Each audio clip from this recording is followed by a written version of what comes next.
le repos pour chaque personne est une affaire très individuelle. Quelqu'un aime les fêtes folles dans les clubs en compagnie d'amis et de gens peu connus où il y a beaucoup d'alcool. Et quelqu'un préfère le calme et la beauté de la nature, loin de l'agitation de la ville et des voix incessantes des gens. Je fais justement partie de la deuxième catégorie. Bien que j'ai été dans des discothèques bruyantes, elles ne m'ont apporté rien d'autre que des maux de tête le matin à cause de l'alcool. En revanche, le repos à la campagne dans le calme et la solitude m'a aidé à bien récupérer. Devant moi, il y avait de longs congés. J'avais la possibilité de passer 4 jours entiers à mon plaisir et de me reposer du travail au bureau et des collègues. Je décidai de m'occuper des préparatifs à l'avance, car j'avais déjà pris la décision de rester seule et de simplement me détendre. Regarder des films et des séries que j'avais copiées sur ma tablette. Mais rester dans mon appartement en ville ne me tentait pas du tout. C'est pourquoi j'ai décidé de trouver une petite maison à la campagne et de la louer pour le week-end. J'aimais aussi la pêche, donc la présence d'un étang ou d'une rivière était une exigence obligatoire. Après avoir parcouru plusieurs sites avec des annonces de location de maisons de campagne, je suis tombée sur une offre qui m'a semblé très intéressante. Le propriétaire potentiel proposait de louer une maison de plain-pied dans la forêt. L'annonce indiquait que la maison se trouvait à une grande distance des autres constructions et qu'il y avait un bel étang à proximité. En plus des photos de la maison, il y avait aussi des photos de l'étang. Il était vraiment très beau, rond et soigné. Ses rives étaient couvertes d'une herbe épaisse. Un ponton pratique permettait de descendre facilement dans l'eau ou de s'y installer avec une canne à pêche. En voyant l'étang, j'ai pris la décision sur l'endroit où j'irais, d'autant plus que le prix de 150 € par jour de location m'a agréablement surpris. Et voilà que les week-ends tant attendus approchent. Le loyer avait été payé et il ne me restait plus qu'à survivre aux derniers jours de travail de la semaine et je pouvais partir. J'ai décidé de partir le soir pour ne pas perdre une précieuse journée de repos et dès le matin, voir quel type de poisson se trouvait dans cet étang si soigné et beau. Le processus de préparation des affaires a pris très peu de temps, car je n'emportais que des vêtements de rechange, 2 cannes à lancer et une canne à flotteur, une boîte à outils complète avec des accessoires de pêche, une réserve de nourriture, d'alcool, et une tablette avec des centaines de gigaoctets de séries et de films. Arrivant chez moi après le travail, je me suis rapidement changée de mon costume de travail en jeans, t-shirt et basket. J'ai pris un sac avec de la nourriture et j'ai jeté par-dessus mon épaule un sac avec les cannes à pêche. Je suis descendue jusqu'à ma voiture, garée dans la cour. Après avoir chargé mes affaires dans le coffre de ma berline et m'être installée au volant, j'ai démarré le moteur et enfin, je me suis mise en route sous la voie monotone du GPS. Le trajet a pris environ 3 heures, dont 1 heure passée à rouler sur une piste forestière en terre. Heureusement, elle était assez plane et permettait de rouler assez normalement. Enfin, la maison tant attendue, dont le propriétaire avait parlé, est apparue. Après le paiement, il m'a expliqué que les clés de la maison seraient dans un petit panier métallique. Il était fixé au mur de la maison, près de la porte d'entrée, et il y avait un cadenas à code sur le couvercle du panier.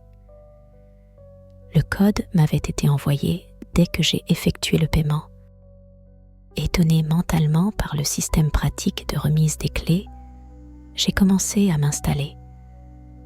En entrant dans la maison, je me suis retrouvée dans une petite cuisine qui servait également de vestibule avec une table carrée en bois standard le long du mur droit. À gauche se trouvait une porte menant à une pièce, à l'extrémité de la cuisine. Et juste en face de la porte d'entrée, il y avait une autre porte menant à un cellier. Après avoir rangé mes affaires dans la chambre et disposé la nourriture dans le petit réfrigérateur, j'ai fait le tour de la maison et remarqué qu'il était déjà 11 heures du soir. Une vague de fatigue m'a submergée. La combinaison d'une journée de travail avec un trajet de 3 heures au volant sur une route pas très facile m'a fait tout oublier et m'a simplement fait m'effondrer sur le lit. Puisque c'était la fin du printemps et que les journées étaient déjà nettement plus longues, il faisait encore relativement clair. Cependant, cela ne m'a pas empêché de m'endormir rapidement dans un sommeil profond, après avoir réglé mon réveil pour 5 heures du matin. Après tout, je prévoyais d'arriver pour la pêche matinale. Le réveil n'a pas eu besoin de me convaincre longtemps de sortir du lit, car je n'avais pas à me rendre au bureau, mais à un étang propre et, je l'espérais, très poissonneux. Après avoir rapidement pris mon petit déjeuner et bu une tasse de café, j'ai attrapé mon sac et je me suis dirigée vers l'étang. Le propriétaire du chalet m'avait expliqué que je pouvais atteindre l'étang en 5 minutes. Il suffisait de suivre le sentier qui commençait juste derrière la maison et de ne pas dévier. Il devait mener directement à l'étang. En contournant la maison, j'ai immédiatement repéré un petit sentier dans l'herbe dense. C'était le seul et unique sentier et il n'y avait aucune bifurcation. Donc, d'un pas alerte, j'ai rapidement atteint le plan d'eau.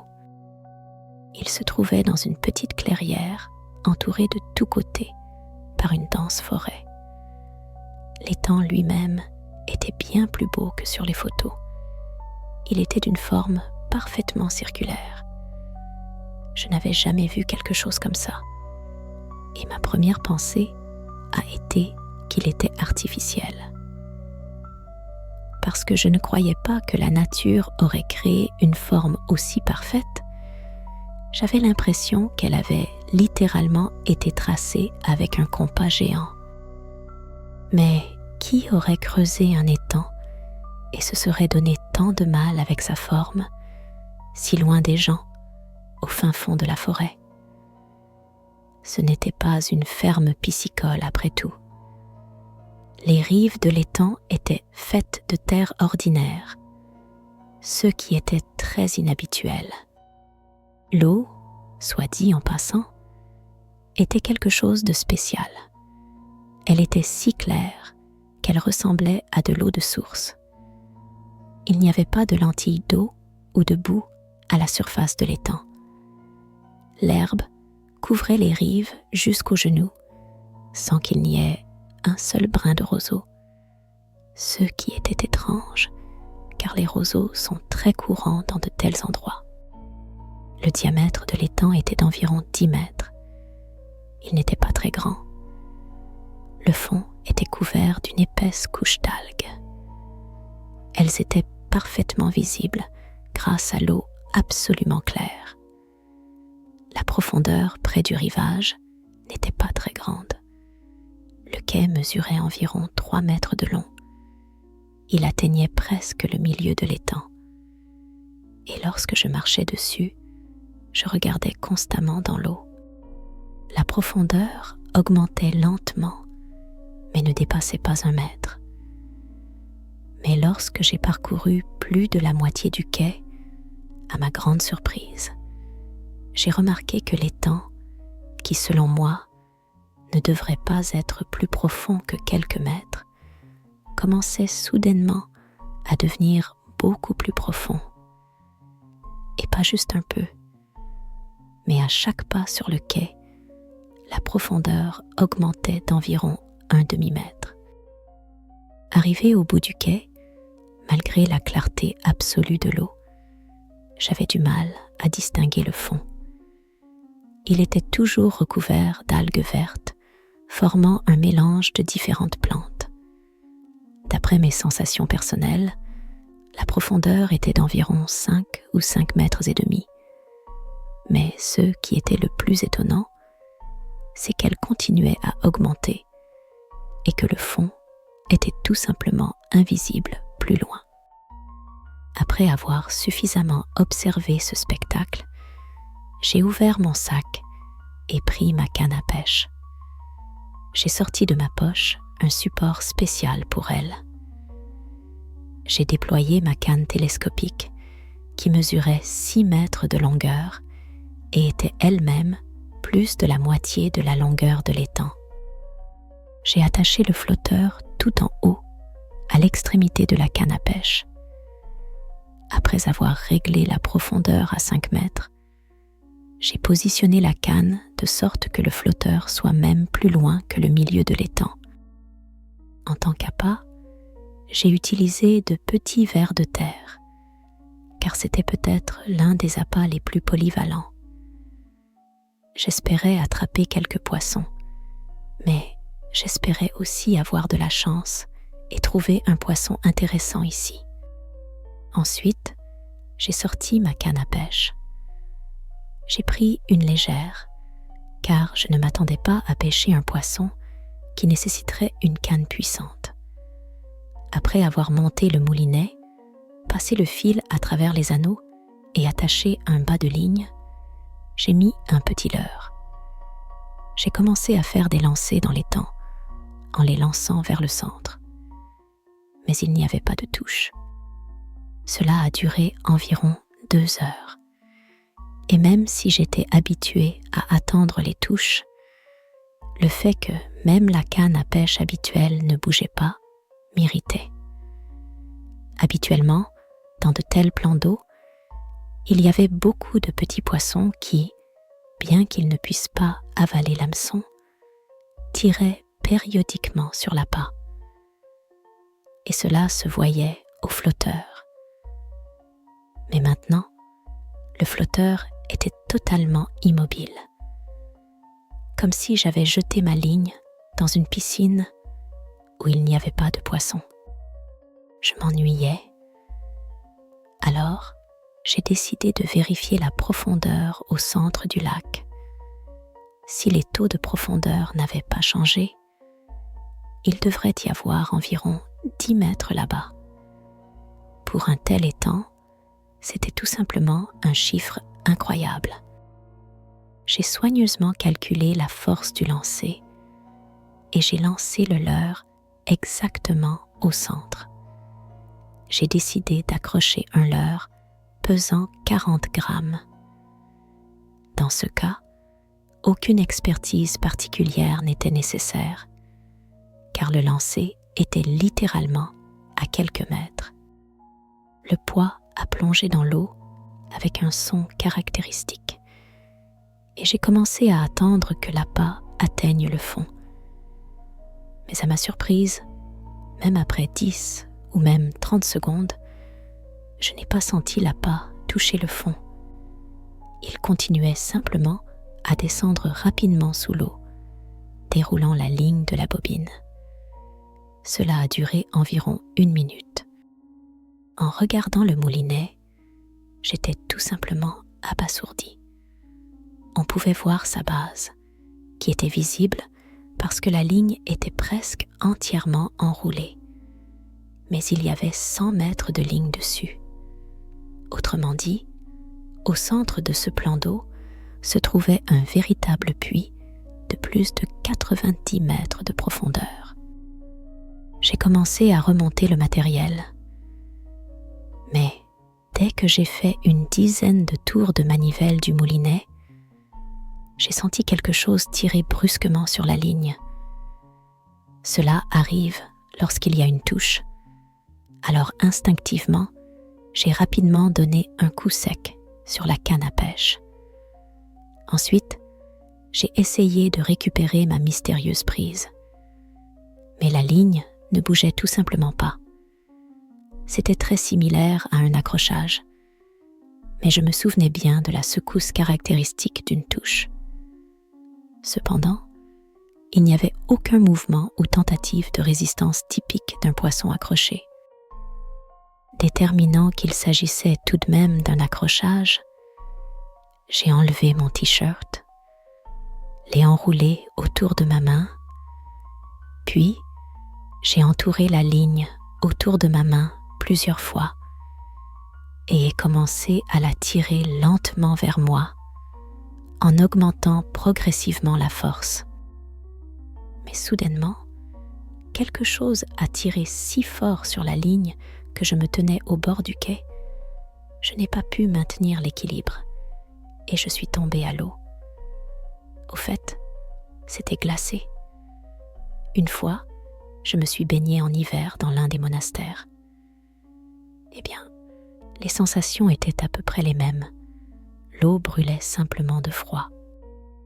Rapidement, je me suis orientée et j'ai attrapé le bord du quai avec mes 2 mains et me suis hissée hors de l'eau. J'ai mis un pied sur le quai, puis l'autre. Choquée par ce qui s'était passé, je fixais le vide de ce petit étang qui semblait si inoffensif. Une fois revenue à moi, j'ai décidé que la pêche pour aujourd'hui suffisait et j'ai commencé à rassembler les cannes à pêche. En rentrant chez moi et en prenant mon déjeuner, j'ai commencé à réfléchir à ce diablement qui s'était passé. Je ne croyais pas aux monstres et aux créatures mythiques, mais il était clair que quelqu'un ou quelque chose m'avait poussé dans l'eau. Ce n'était certainement pas un rêve. La journée s'est écoulée en regardant des séries, en cuisinant et simplement en se reposant. Le soir, j'ai allumé un feu de camp et j'ai simplement regardé les étoiles en sirotant du vin et en écoutant de la musique.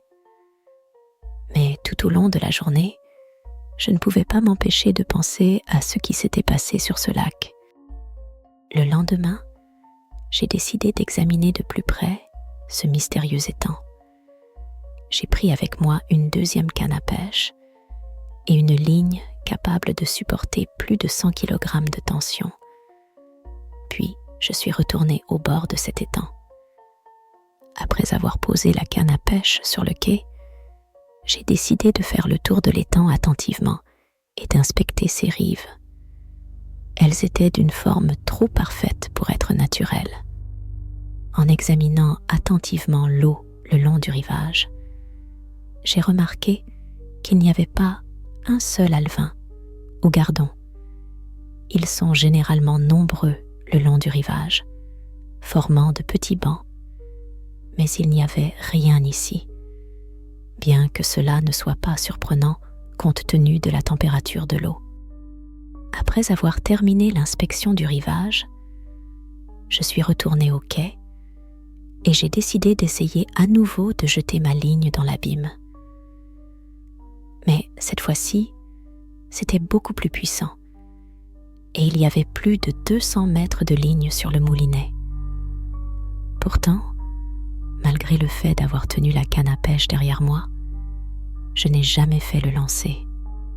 Je ne l'ai pas fait parce que j'ai remarqué quelque chose flottant au centre même de l'étang, juste sous la surface de l'eau, à environ 1 mètre de profondeur. En regardant de plus près, j'ai discerné sa silhouette. Apparemment, c'était une bûche, rectangulaire, un peu moins d'1 mètre de large, de couleur brun foncé, avec une teinte verdâtre. D'environ 3 mètres de longueur, l'objet pendait juste sous la surface, au centre exact de l'étang. La première chose qui m'est venue à l'esprit était que j'avais accroché cet objet lorsque j'avais lancé mon appât au fond du plan d'eau au centre. Cependant, je n'ai pas pu expliquer la raison du tir qui m'a projeté dans l'eau. Je voulais examiner de plus près cette bûche. J'ai lancé ma ligne de manière à l'attraper. Et cela m'a pris 5 essais pour y parvenir. Enfin, j'ai senti le poids et j'ai vu la massive bûche se déplacer lentement vers moi. En la tirant jusqu'au quai, j'ai commencé à examiner ma trouvaille de plus près. La surface de la bûche était recouverte d'une écorce dense qui avait déjà considérablement foncé en raison de sa longue immersion dans l'eau. Entre les fissures de l'écorce, un dense tapis de mousse vert vif avec une légère teinte violette était visible. Je n'avais jamais vu ce type de mousse auparavant. Une partie de la surface était également recouverte d'une épaisse couche d'algues. En regardant l'une des extrémités de la bûche, j'ai remarqué qu'elle était un peu étrange. Il y avait une fissure lisse et soignée. Elle partait du bord et allait jusqu'au milieu de la bûche. La profondeur de la fissure n'était pas visible, mais elle se distinguait très nettement du reste, ce qui m'a semblé étrange. Soudain, la bûche a commencé à s'enfoncer à nouveau dans l'eau. Malgré la forte tension sur la ligne, je me suis redressée et, saisissant la poignée de la canne à pêche à 2 mains, je l'ai tirée vers moi. La canne s'est pliée en 2 et soudainement, j'ai été à nouveau violemment tirée vers le bas avec une force monstrueuse. Encore une fois, cette sensation de froid brûlant. J'ai immédiatement ouvert les yeux et regardé vers le bas, là où se trouvait cette maudite bûche. Bien que ma vision soit floue à cause de ma position sous l'eau, j'ai clairement vu comment la partie où se trouvait la fissure s'est écartée sur les côtés comme une gueule gigantesque. Ou plutôt, c'était ça. Je regardais, hypnotisé, la créature qui ressemblait à une simple bûche jusqu'à ce que je me retrouve dans l'eau. Soudain, j'ai senti une force me tirer vers le haut. Toussant, je m'efforçais de reprendre mon souffle. J'étais assis sur le quai d'où la créature m'avait tiré dans l'eau. J'ai relevé brusquement la tête et vu un vieil homme de petite taille portant une veste de camouflage usée et un fusil sur l'épaule. Il n'a rien dit en faisant un pas vers le bord du quai et regarda dans l'eau. Puis, il a tordu le visage d'une manière étrange. En me tournant péniblement, j'ai aussi regardé dans l'eau et je dois dire que ce que j'ai vu est resté à jamais gravé dans ma mémoire. Ce qui ressemblait à une simple bûche, il y a à peine 1 minute, ne lui ressemblait plus du tout maintenant. Toute sa partie avant ressemblait à une grande bouche béante, noire comme la nuit, remplie de nombreuses dents courbées. Ce que j'avais d'abord pris pour des algues poussant à travers l'écorce s'est avéré être quelque chose comme des nageoires. Il les contrôlait clairement et semblait les utiliser pour se déplacer. Il a flotté dans l'épaisseur de l'eau pendant quelques secondes, puis a commencé à descendre lentement vers le fond. J'ai regardé à nouveau le vieil homme et il a calmement dit « Je m'appelle Frank, je suis garde forestier. Ma cabane est à quelques kilomètres de la petite maison où tu t'es arrêté. J'ai appris qu'un nouveau s'était installé. J'ai donc décidé de passer te voir, et il semble que ce n'était pas en vain. » Voyant ma question muette dans mes yeux, le vieil homme a de nouveau dit calmement « Viens, il faut boire, puis je te raconterai tout. » Frank et moi sommes arrivés à ma petite maison et sommes entrés dans la cuisine. Il a enlevé son fusil de son épaule et a sorti une bouteille de whisky de son petit sac à dos. Malgré le fait que mes vêtements étaient mouillés par l'eau glaciale, je n'avais pas froid. Nous nous sommes assis à la table. Le vieil homme a posé quelques tasses dessus, a versé du whisky et, après avoir vissé le bouchon sur la bouteille, l'a placé entre nous. Silencieusement, après avoir pris une petite gorgée, j'ai demandé au vieil homme s'il savait ce qu'était cette créature. Il a regardé étrangement par la fenêtre, puis a dit « Comment dire ? Je sais depuis aussi longtemps que je me souvienne. Mon grand-père me mettait en garde de ne pas m'approcher de ce lac, parce qu'il y a trop de gens qui disparaissent là-bas. » Et il racontait des histoires sur ces étranges créatures qui y habitent et dévorent les imprudents ou les trop curieux, se camouflant en bûches et en arbres. Au début, je ne croyais pas, tout comme mes amis, mais nous étions jeunes et stupides. Alors, nous avons décidé d'aller voir ce maudit étang et regarder ces créatures. Nous sommes arrivés à l'étang, avons commencé à jeter des pierres dans l'eau et à regarder ce qui se passait. Mais bien sûr, rien ne s'est produit. Mais ici, Jean a remarqué une bûche sur la rive, s'en est approché et a posé son pied dessus comme sur un piédestal, puis a commencé à rire. Nos parents nous avaient mis en garde contre les monstres ici, mais il n'y avait que des branches et des arbres. Mais à peine avait-il fini de parler que cette bûche a ouvert la gueule et lui a attrapé la jambe. Il a commencé à crier et à appeler à l'aide. Mais nous, comme paralysés par la peur, nous ne pouvions pas bouger. La créature a ensuite rampé dans l'eau avec Jean. Comme nos parents ne savaient pas où nous étions allés, nous avons décidé de dire que nous étions restés à la maison. Mais Jean a décidé de nous impressionner et est parti seul. En général, ce sont des créatures dont je ne sais rien, ni d'où elles viennent, mais je sais qu'elles ne sortent pas de cet étang. Et pour être en sécurité, il vaut mieux simplement ne pas s'approcher. J'ai immédiatement demandé qui avait alors construit le quai et pourquoi.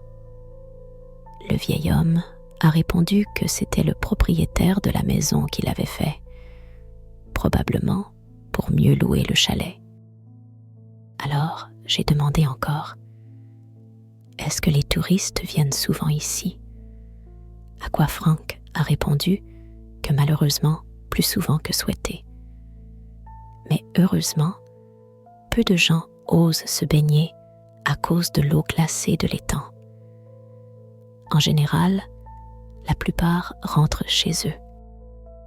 Après avoir fini de boire ce qu'il y avait dans mon verre, je me suis lentement ressaisie et j'ai remercié le vieil homme pour m'avoir sauvée.